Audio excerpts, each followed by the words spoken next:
ഈ ദേശീയ ഗീതം പാടാൻ പറ്റില്ല എന്ന് പറഞ്ഞവരെല്ലാം പാകിസ്ഥാനിലേക്ക് പോയി.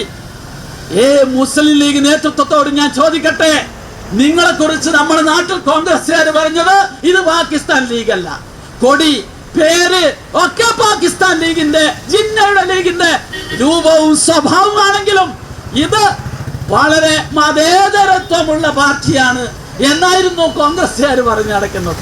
പക്ഷേ ഇപ്പോൾ നമുക്ക് മനസ്സിലാക്കാൻ സാധിക്കുന്നത് മുസ്ലിം ലീഗിനകത്ത് ഒരു വലിയ ശക്തി ജിന്നയുടെ രാഷ്ട്രീയ വികാരം ഉൾക്കൊള്ളുന്നവരുണ്ട് എന്നാണ് പറയാനുള്ളത്. ആ ഉൾക്കൊള്ളുന്നവരിൽ ചിലർ പണ്ട് ഇന്ത്യൻ രാഷ്ട്രീയത്തിലെ ഏറ്റവും നിർണായ സ്വാതന്ത്ര്യ സമരത്തിന്റെ ഘട്ടത്തിൽ ഞങ്ങളുടെ നാട്ടിൽ വിളിച്ച മുദ്രാവാക്യമുണ്ട് ലീഗുകാര്, എട്ടണക്ക് കത്തി വാങ്ങി കുത്തി വാങ്ങും പാകിസ്ഥാൻ.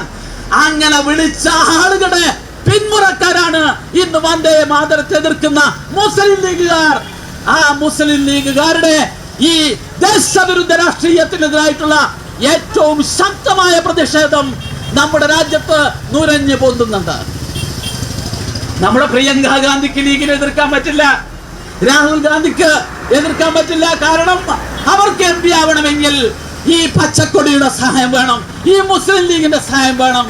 അതുകൊണ്ട് കൂടിയാണ് അവർ നെഹ്റു കുടുംബത്തിന്റെ സ്വാർത്ഥ താല്പര്യത്തിന്റെ പേരിലാണ് ഏറ്റവും വിശാലമായ ദേശീയ വികാരത്തിന്റെ പ്രശ്നങ്ങൾ പോലും സ്വന്തം കുടുംബത്തിലെ തന്റെ പൊന്നുമോള് പ്രിയങ്കക്ക് MP ആകണമെങ്കിൽ ലീഗിന്റെ സ്വാധീനം വേണം, സഹായം വേണം. അതിനു വേണ്ടിയിട്ടാണ് അവർ ഈ സമീപനം സ്വീകരിക്കുന്നത്.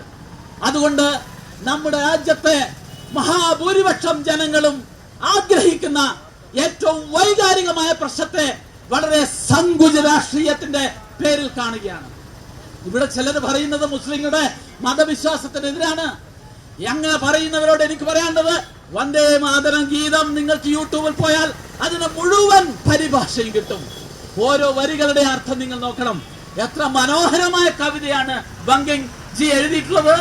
എത്ര മനോഹരമാണ്.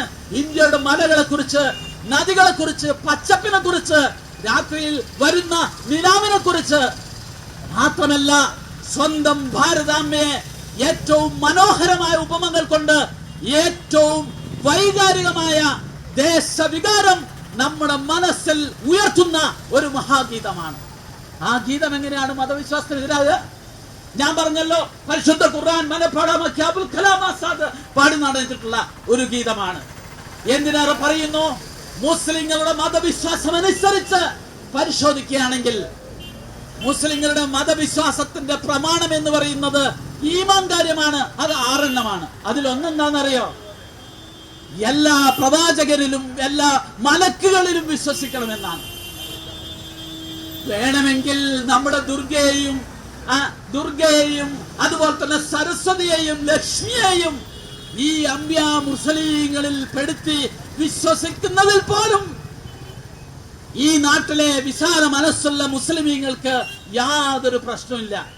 കാരണം ഞങ്ങളൊക്കെ മദ്രസകളിൽ പഠിപ്പിച്ചത് ദേശസ്നേഹം ഈമാന്റെ വിശ്വാസത്തിന്റെ ഭാഗമാണ് എന്ന് ഞങ്ങളെ പഠിപ്പിച്ചിട്ടുണ്ട്. അതാണ് ദേശീയ മുസ്ലിങ്ങളുടെ പൊതുവികാരം നാം മനസ്സിലാക്കേണ്ടത്.